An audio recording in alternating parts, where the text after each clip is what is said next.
एक वक्त का किस्सा है। हरिपुर गांव में बिट्टू नाम का लड़का अपने दोस्त के साथ बैठा होता है। क्या बात है बच्चों, तुम कुछ परेशान लग रहे हो। यार इस गांव में कोई रोजगार नहीं मिल रहा। मैं सोच रहा हूँ 60 वाले गांव में चला जाऊँ। मैंने सुना है वहाँ पर बहुत काम है। यार बिट्टू, बात तो तेरी बिल्कुल ठीक है। मैंने भी उस गांव का बहुत नाम सुना है। हरिपुर गांव के साथ वाले गांव में एक ठाकुर रहता था, जिसके दो मुंशी थे, एक मीठा और दूसरा जॉनी। मीठे और जॉनी, कोई नया शिकार इस गांव में आया है कि नहीं? ठाकुर साहब, तलाश जारी है, अभी तक कोई शिकार हाथ नहीं चढ़ा। जबकि दूसरी तरफ बिट्टू लकड़ी का संदूक उठाकर दूसरे गांव की तरफ निकल पड़ता है। जब वो दूसरे गांव पहुंचता है तो उसे एक पुराना घर नजर आता है। यार अगर मुझे ये घर मिल जाए तो मैं इसको नया बनाकर इसमें रह सकता हूँ। तभी वहाँ से एक आदमी गुजर रहा होता है। भाई साहब इधर आए, मैंने आपसे जरूरी बात करनी है। तो वो आदमी बिट्टू के पास आता है। भाई क्या जरूरी बात करनी है? भाई क्या आप मुझे बता सकते हो कि ये घर किसका है? मैंने ये घर रहने के लिए लेना है। भाई ये घर तो इस गांव के ठाकुर साहब का है। ठाकुर साहब कहाँ रहते हैं? मुझे उनका पता बता दो, मैं उनसे मिल लेता हूँ। फिर वो आदमी ठाकुर साहब का पता बताता है और वहाँ से चला जाता है और बिट्टू उस पते पर ठाकुर के पास पहुँच जाता है।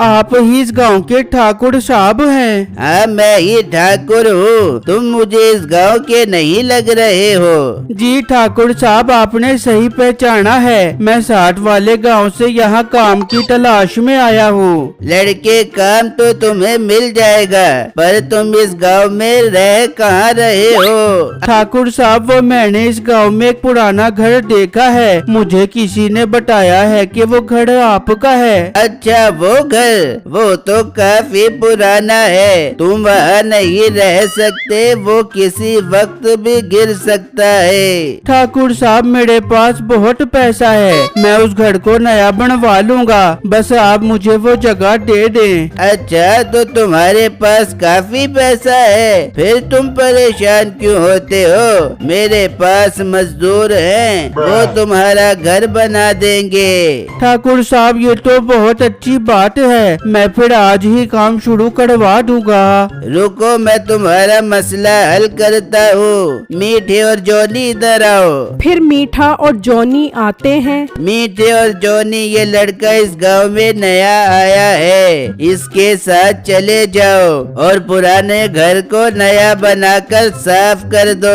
समझ गए ना मेरी बात? जी जी ठाकुर साहब, अच्छे से समझ गए। फिर वो तीनों ठाकुर के घर से निकलते हैं और पुराने घर आ जाते हैं। भाई इस घर को मजबूत और नया बना दो ताकि मैं इसमें सुकून से रह सकूं।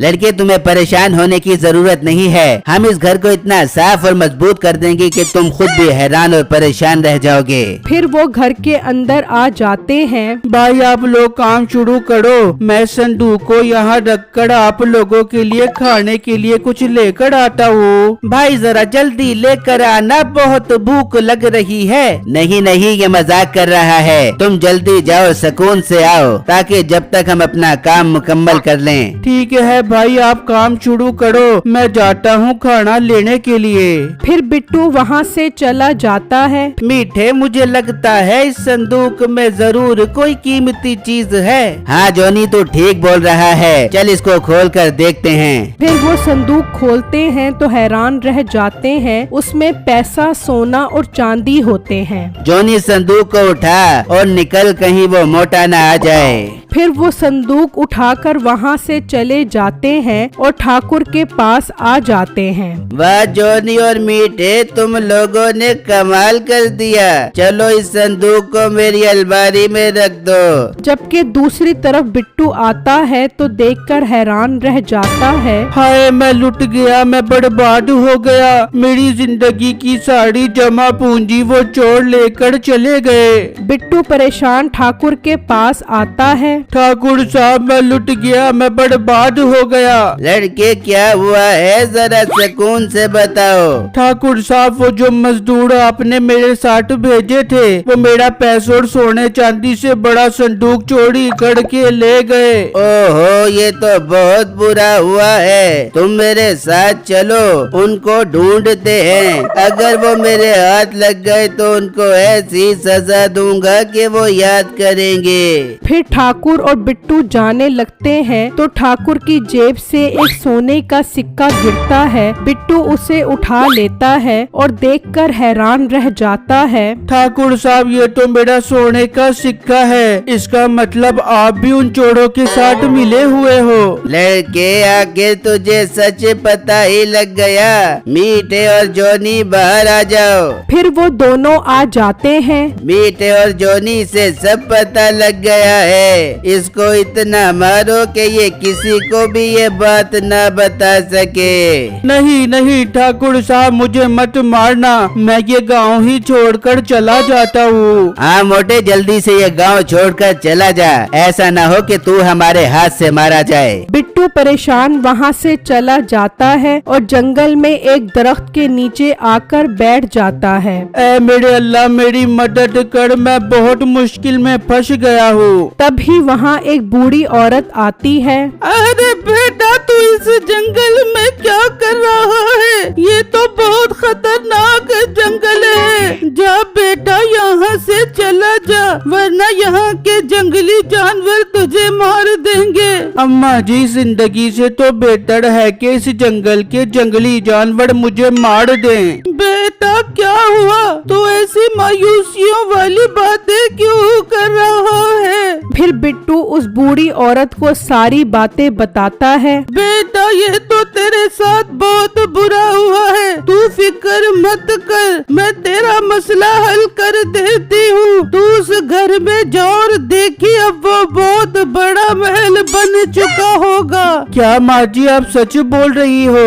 हाँ बेटा मैं सच कह रही हूँ। पर अम्मा जी मेरा सोना चांदी और पैसों से बड़ा संदूक कैसे मिलेगा? तो बूढ़ी औरत कुछ पढ़ती है तो एक संदूक आ जाता है। बेटा ये संदूक घर जाकर रख दे, और एक बात याद रखी, तूने इस संदूक को नहीं खोलना। पर अम्मा जी मैं इसे क्यों ना खोलूं? बेटा जो मैंने कहा है वो कर, फिर देखी तेरे सारे मसले हल हो जाएंगे।